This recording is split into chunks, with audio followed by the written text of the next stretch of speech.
সূরাতুত তাওবা 111 নম্বর আয়াত। আওয়াজটা কমান নাই ভাই, শুরুতে যে আওয়াজটা ছিল এটা রাখেন, কেউ বললেও বাড়াবেন না। শুরুতে সালাম দিলাম না, ওই আওয়াজটা রাখেন, বারবার বাড়াচ্ছেন কোনো আওয়াজ না। সূরাতুত তাওবা 111 নম্বর আয়াত আপনাদের সামনে তেলাওয়াত করেছি। এই আয়াতে আল্লাহ তাআলা 5টি বিষয় আলোচনা করেছেন: ক্রেতা, বিক্রেতা, দ্রব্য, মূল্য, বাজার। ক্রেতা হলেন আল্লাহ, বিক্রেতা মুমিনগণ, দ্রব্য জানমাল, মূল্য জান্নাত, বাজার জিহাদের ময়দান। এই 5টি বিষয় আল্লাহ তাআলা আলোচনা করেছেন। আল্লাহ তাআলা বলেন, ইন্নাল্লাহা আশতারা মিনাল মুমিনিনা, নিশ্চয়ই আল্লাহ ক্রয় করে নিয়েছেন, আল্লাহ হলেন ক্রেতা। মিনাল মুমিনিনা, মুমিনদের থেকে, মুমিনরা হলো বিক্রেতা। আনফুসাহুম ওয়া আমওয়ালাহুম, তাদের জানমাল, জানমাল হলো দ্রব্য। বিআন্না লাহুমুল জান্নাহ, এই জানমাল দ্রব্যের এই মূল্য আল্লাহ পরিশোধ করবেন আল্লাহর দেওয়া জান্নাত দিয়ে। সুবহানাল্লাহ। ইউকাতিলুনা ফি সাবিলিল্লাহ ফায়াকতুলুনা ওয়া ইউকতালুন, তারা আল্লাহর রাস্তায় লড়াই করবে, কাফেরদেরকে হত্যা করবে, তাদেরকে শহীদ করা হবে, তারা আল্লাহর দেওয়া জান্নাতের মেহমান হবে। সুবহানাল্লাহ। এই 5টি বিষয় আল্লাহ সূরা তাওবার 111 নম্বর আয়াতে আলোচনা করেছেন। 28 পারা 11 নম্বর পৃষ্ঠা সূরাতুস সাফফি 10 থেকে 13 নম্বর আয়াতে আল্লাহ তাআলা বলেন, ইয়া আইয়ুহাল্লাযীনা আমানু হাল আদুল্লুকুম আলা তিজারাতিন তুনজিকুম মিন আযাবিন আলীম তু'মিনুনা বিল্লাহি ওয়া রাসূলিহি ওয়া তুজাহিদুনা ফি সাবিলিল্লাহি বিআমওয়ালিকুম ওয়া আনফুসিকুম যালিকুম খায়রুল লাকুম ইন কুনতুম তা'লামুন ইয়াগফির লাকুম যুনুবাকুম ওয়া ইউদখিলকুম জান্নাতিন তাজরি মিন তাহতিহাল আনহার ওয়া মাসাকিন তাইয়্যিবাতান ফি জান্নাতি আদ যালিকাল ফাওজুল আযীম ওয়া উখরা তুহিব্বুনাহা নাসরুম মিনাল্লাহি ওয়া ফাতহুন করিব ওয়া বাশশিরিল মুমিনিন। আল্লাহ বলেন, হে ঈমানদারগণ, হাল আদুল্লুকুম আলা তিজারা, আমি কি তোমাদেরকে এমন একটা ব্যবসার কথা বলবো, তুনজিকুম মিন আযাবিন আলীম, যে ব্যবসা তোমাদেরকে যন্ত্রণাদায়ক আযাব থেকে রক্ষা করবে। তুমিনুনা বিল্লাহি ওয়া রাসূলিহি, তোমরা আল্লাহকে বিশ্বাস করবা, ওয়া রাসূলিহি, রাসূলকে বিশ্বাস করবা, ওয়া তুজাহিদুনা ফি সাবিলিল্লাহি বিআমওয়ালিকুম ওয়া আনফুসিকুম, তোমাদের জানমাল নিয়ে আল্লাহর রাস্তায় লড়াই করবা। যালিকুম খায়রুল লাকুম ইন কুনতুম তা'লামুন, এটাই তোমাদের জন্য উত্তম যদি তোমরা জানতে। ইয়াগফির লাকুম যুনুবাকুম, এটার লাভ হলো তোমাদের আগে যত গুনাহ আছে আল্লাহ সব মাফ করে দিবেন। সুবহানাল্লাহ। ওয়া ইউদখিলকুম জান্নাতিন তাজরি মিন তাহতিহাল আনহার, আল্লাহ তোমাদেরকে এমন বাগানে প্রবেশ করাবেন যে বাগানের তলদেশ দিয়ে নহর সমূহ প্রবাহিত হয়। ওয়া মাসাকিন তাইয়্যিবাতান ফি জান্নাতি আদ, এবং চিরস্থায়ী বসবাসের জান্নাতে তোমাদেরকে মনোভূত বাসস্থান আল্লাহ দান করবেন। দেখ একটু একটু পিছনে মাইকটা, হ্যাঁ উনি বারবার বাড়ায়, ওনারে কে জানি বলে বাহিরে আওয়াজ হয় না, আরো শোনো, উপরের আওয়াজ খালি বাড়ায়। জি জি জি, না উনি বাড়ায়, উনি যে কখন কখন বাড়াইছে মিনিট সহ আমি বলে দিতে পারবো, না তাকায়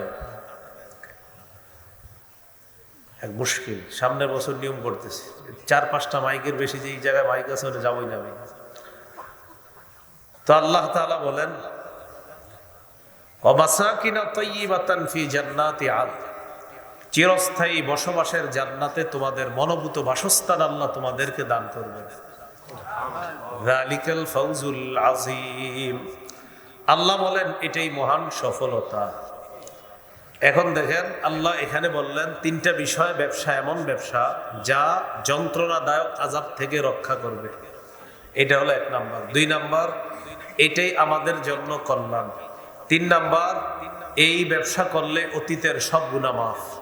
4 নাম্বার, এই ব্যবসা করলে আল্লাহ তাআলা জান্নাতে প্রবেশ করাবেন, যার তলদেশ দিয়ে নহর সমূহ প্রবাহিত হবে। 5 নাম্বার, চিরস্থায়ী বসবাসের জান্নাতে আল্লাহ আমাদেরকে মনোভূত বাসস্থান দান করবেন।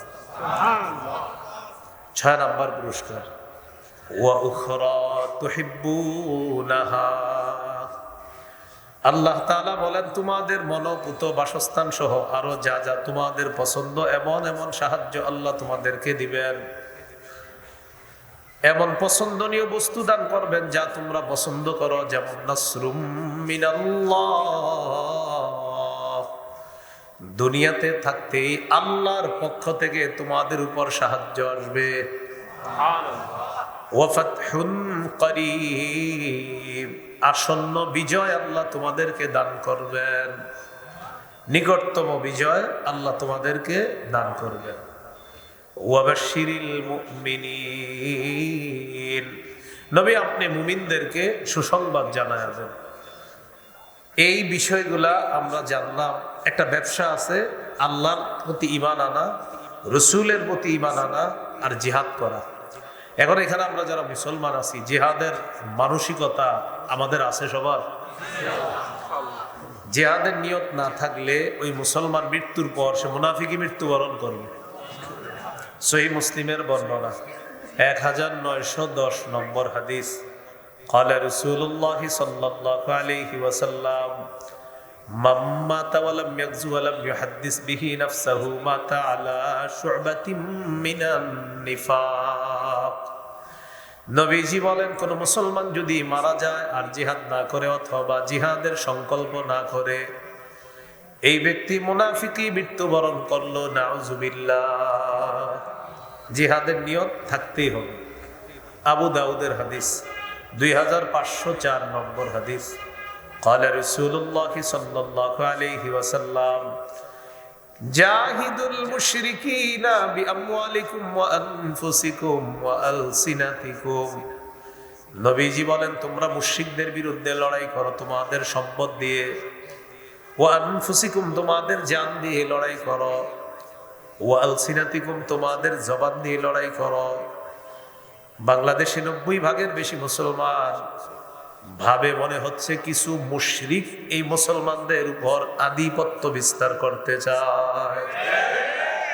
সামান্য কিছু মুশরিক এতগুলা মুসলমানের উপরে আধিপত্য বিস্তার করতে চায়। আর এই জাতীয় মুশরিকদেরকে সহযোগিতা করে যারা, তারাও কিছু মুনাফিক মার্কা মুসলমান, এদেরকে সহযোগিতা করে।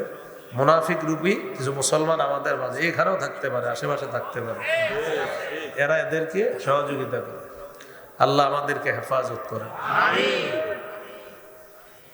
আবু দাউদের হাদিস 2484 নম্বর হাদিস 2484, ক্বালা রাসূলুল্লাহ সাল্লাল্লাহু আলাইহি ওয়াসাল্লাম লা তাযালু তাইফাতুম মিন উম্মতি ইউকাতিলুনা আলাল হাক্কি যাহিরিনা আলা মান নাওয়াহুম হাত্তা ইউকাতিলা আখিরু উম্মতি আল মাসীহ আদ-দাজ্জাল।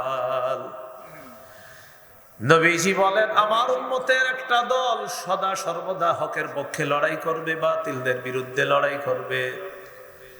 যারা বাতিল, যারা তাদের শত্রু, তাদের বিরুদ্ধে তারা বিজয় লাভ করবে।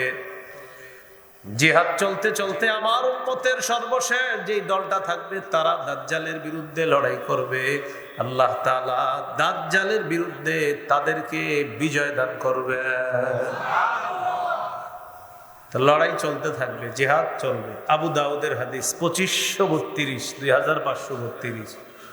قال رسول الله صلى الله عليه وسلم ثلاثة من أصل الإيمان। নবীজি বলেন ইমানের মূল বিষয় তিনটা। প্রিয় ভাইরা, ইমানের মূল বিষয় কয়টা? তিনটা। এক নম্বর, আল কাফু আম্মান ক্বালা লা ইলাহা ইল্লাল্লাহ। এক নম্বর, যে ব্যক্তি বলবে লা ইলাহা ইল্লাল্লাহ, তাকে কথার কষ্ট দেওয়া যাবে না, কর্মের কষ্ট দেওয়া যাবে না। দুই নম্বর, ওয়ালা নুকাফিরুহু বিযামবিন, যে ব্যক্তি বলে লা ইলাহা ইল্লাল্লাহ, কোন গুনাহের কারণে তাকে আমরা কাফের বলবো না। তিন নম্বর, ওয়ালা নুখরিজুহু মিনাল ইসলামি বিআমালিন, মুসলমানের কোন আমল দেখেই তাকে আমরা ইসলাম থেকে বের করে দিব না। এটা হলো ঈমানের মূল তিনটা বিষয়। এক নাম্বার, যে বলে লা ইলাহা ইল্লাল্লাহ তাকে কষ্ট দেওয়া যাবে না। যে বলে লা ইলাহা ইল্লাল্লাহ তার কোনো গুনাহের কারণে তাকে আমরা কাফের বলবো না। যে বলে লা ইলাহা ইল্লাল্লাহ তার যে কোনো একটা কর্ম দেখেই তাকে আমরা ইসলাম থেকে বের করে দিব না। এরপরে নবীজি বলেন ওয়াল জিহাদু মাযিন মুনযু বাসানি আল্লাহু ইলা আইয়ুকাতিলা আখির উম্মতি আদ-দাজ্জাল। আমাকে আল্লাহ যেদিন থেকে নবী বানিয়েছেন সেদিন থেকে এই পর্যন্ত জিহাদ চলমান, জিহাদ চলতেই থাকবে। আমার উম্মতের সর্বশেষ দলটা তারা দাজ্জালের বিরুদ্ধে লড়াই করা পর্যন্ত জিহাদ চলতে থাকবে। লা ইউবতিলুহু জাওরু জাইরিন ওয়ালা আদলু আদিল। নবীজি বলেন কোন জালেমের জুলুম আর কোন বিচারকের বিচার জিহাদের বিধান বাতিল করতে পারবে না। কোন দেশের বিচারক যদি রায় দেয় এই দেশে জিহাদ নিষিদ্ধ, তখন তাকে আমরা বলে দিতে হবে মুসলমানরা আপনি নিষিদ্ধ। কারণ নবীজি বলছেন কোন বিচারক যদি রায় দেয় জিহাদ নিষিদ্ধ, জিহাদ নিষিদ্ধ হবে না। অতএব মুসলমানের দেশে কোন মুসলমান যদি এই সাহস করে যে হাইকোর্ট থেকে রায় হয় জিহাদ নিষিদ্ধ, সাথে সাথে উলামায়ে কেরাম সহ সর্বস্তরের মুসলমান মিছিল দিয়ে বলতে হবে যেই বিচারক বলবে জিহাদ নিষিদ্ধ ওই বিচারকই আমাদের দেশে নিষিদ্ধ। জিহাদ এটা বাতিল হবে না কোন বিচারকের রায়। এটা নবীজির স্পষ্ট কথা। এই কথাটা মনে রাখবেন। কথা কি বুঝতেছেন সবাই? আল্লাহ বুঝার তৌফিক দান করেন। তিরমিজির বর্ণনা 1555 নম্বর হাদিসও আছে, 1655, 1656, 1661, 1663 অনেকগুলো হাদিসে আছে। তিরমিজির 1655 নম্বর হাদিসের বর্ণনা। عن أبي هريرة رضي الله تعالى عنه قال قال رسول الله صلى الله عليه وسلم সালাসুন হাক্কুন আলাল্লাহি আউনুহুম, তিন ব্যক্তিকে সাহায্য করা আল্লাহ নিজের উপর ওয়াজিব করে নেয়। কয়জন? এক নম্বর, আল মুজাহিদু ফি সাবিলিল্লাহ, যে ব্যক্তি আল্লাহর রাস্তায় লড়াই করে তাকে সাহায্য করা আল্লাহ তাআলা নিজের উপর ওয়াজিব করে নেয়। দুই নম্বর, আল মুকাতাবুল্লাযী ইউরিদুল আদা, ওই চুক্তিকৃত গোলাম যে মনিবের সাথে চুক্তি করে এই পরিমাণ অর্থ দিতে পারলে মনিব তাকে আজাদ করে দিবে। এই গোলামকে গোলামের জিনজির থেকে মুক্ত করার জন্য আল্লাহ তাআলা তার উপর ওয়াজিব করে নেয় গোলামকে সাহায্য করা। তিন নম্বর, নাকিহুল্লাযী ইউরিদুল আফাফা, যে ব্যক্তি বিয়ের মাধ্যমে পবিত্র হতে চায় তাকে সাহায্য করা আল্লাহ তাআলা নিজের উপর ওয়াজিব করে নেয়। এই তিনজনকে সাহায্য করে। এখন যারা বিয়ে করবেন তাদেরকে আল্লাহ সাহায্য করে, কিন্তু আপনারা তো বিয়ের আগে যা করেন, মেয়ে দেখার পর ছেলের বাবাও মেয়েকে দেখে বিয়ের আগে, এটা তো হারাম। বিয়ের আগে ছেলের বাবা ছেলের হুবহু স্ত্রীকে দেখা সম্পূর্ণ হারাম। বলেন সম্পূর্ণ কি হারাম? তো যাই হোক, ছেলের বাবা দেখে বিয়ের আগে কাকে? হুবহু স্ত্রীকে, বৌমাকে, এটা নাজায়েজ। তো এই একটা নাজায়েজ কাজ করে, আর একটা কি করে? দেখার পরে এখনো ফাইনাল সিদ্ধান্ত হয় না বিয়ে হবে কিনা। কনে পক্ষে বর পক্ষকে ফোন দিয়ে জিজ্ঞাসা করে বিয়ের কি হলো। ছেলের দুলাভাই আমেরিকা থাকে, দুলাভাই সিদ্ধান্ত দিবে হ্যাঁ নাকি না। দুলাভাই আগে মেয়ের ছবি দেখবে, দেখার পর দুলাভাইয়ের যদি পছন্দ হয় দুলাভাই বলবে হ্যাঁ নাকি না, কারণ দুলাভাই বিয়ে করবে, এজন্য দুলাভাই সিদ্ধান্তটা দিবে। এরকম কিছু বেহায়া আর নির্লজ্জ আমাদের সমাজে আছে। আবার কিছু বেহায়া নির্লজ্জ টাইপের মানুষ আছে, মেয়েকে বন্ধুদেরকে দেখায় যে মেয়েটার বিয়ে করবে, বন্ধুদেরকে বলে তোরা যদি বলস পছন্দ হয়েছে তাহলে বিয়ে করবে।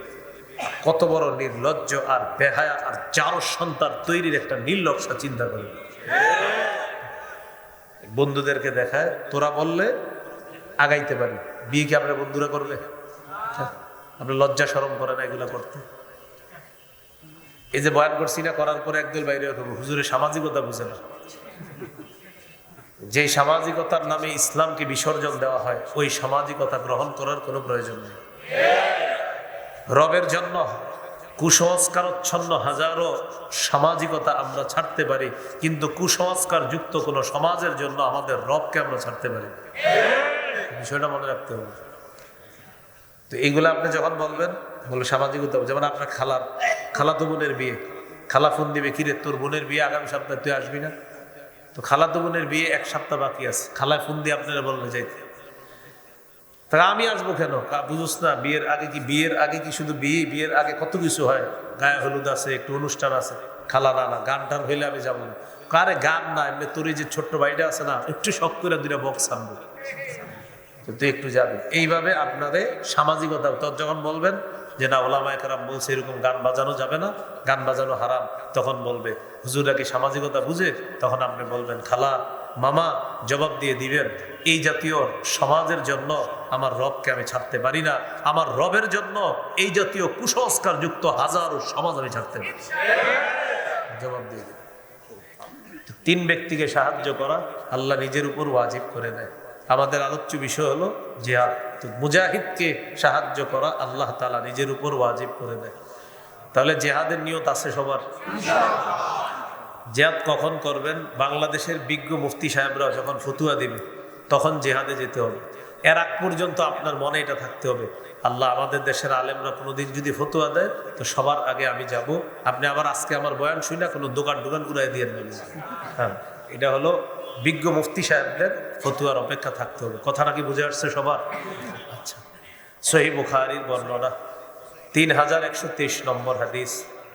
عن أبي هريرة رضي الله تعالى عنه قال قال رسول الله صلى الله عليه وسلم تكفل الله لمن جاهد في سبيل الله لا يخرجه إلا الجهاد في سبيله وتصديق كلماته بأن يدخله الجنة أو يرجعه في مسكنه الذي خرج منه ما نال من أجر أو غنيمة।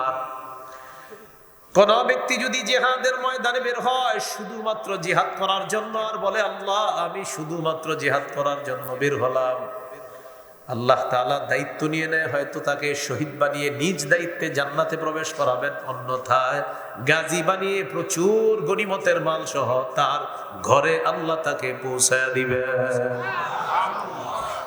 সহিহ মুসলিমের হাদিস 1878 নম্বর হাদিস। قال رسول الله صلى الله عليه وسلم مثل المجاهد في سبيل الله كمثل الصائم القائم القانت بآيات الله لا يفتر من صيام ولا صلاة حتى يرجع المجاهد في سبيل الله। অনুবাদটা এদিক তাকায় বুঝেন।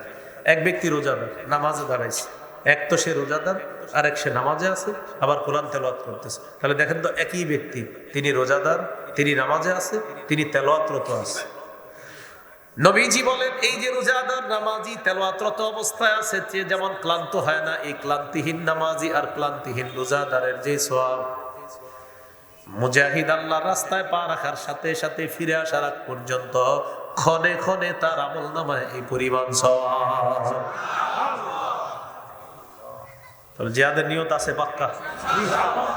এই আজকে থেকে বিবিরে বুঝাবেন, স্ত্রীরে, যে শোনো ছেলে হবে নিয়ত করে ফেলবা পাক্কা মুজাহিদ হবে, এই নিয়ত করতে হবে। মেয়ে হবে বীরাঙ্গনা হবে, নিয়ত করতে হবে ইনশাআল্লাহ।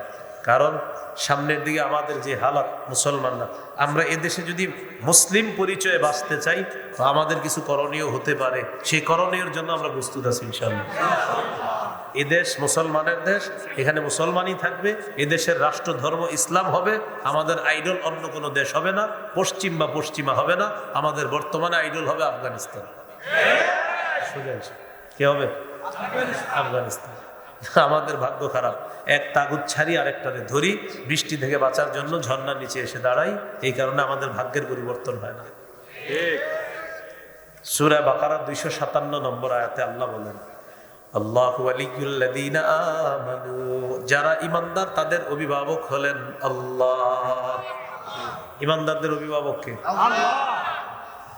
সূরা মাইদা 51 নম্বর আয়াতে আল্লাহ বলেন, ইয়া আইয়ুহাল্লাযীনা আমানু লা তাত্তাখিযুল ইয়াহুদা ওয়ান নাসারা আউলিয়া। আল্লাহ তাআলা বলেন, হে ঈমানদারগণ, তোমরা ইহুদি খ্রিস্টানদেরকে অভিভাবক হিসাবে গ্রহণ করো না। এক আয়াতে আল্লাহ বলেন তোমাদের অভিভাবক আমি আল্লাহ, আর এক আয়াতে আল্লাহ বলেন ইহুদি খ্রিস্টানদেরকে অভিভাবক বানাবা না। কিন্তু দেখেন আমরা বারবার ইহুদি খ্রিস্টানদেরকে অভিভাবক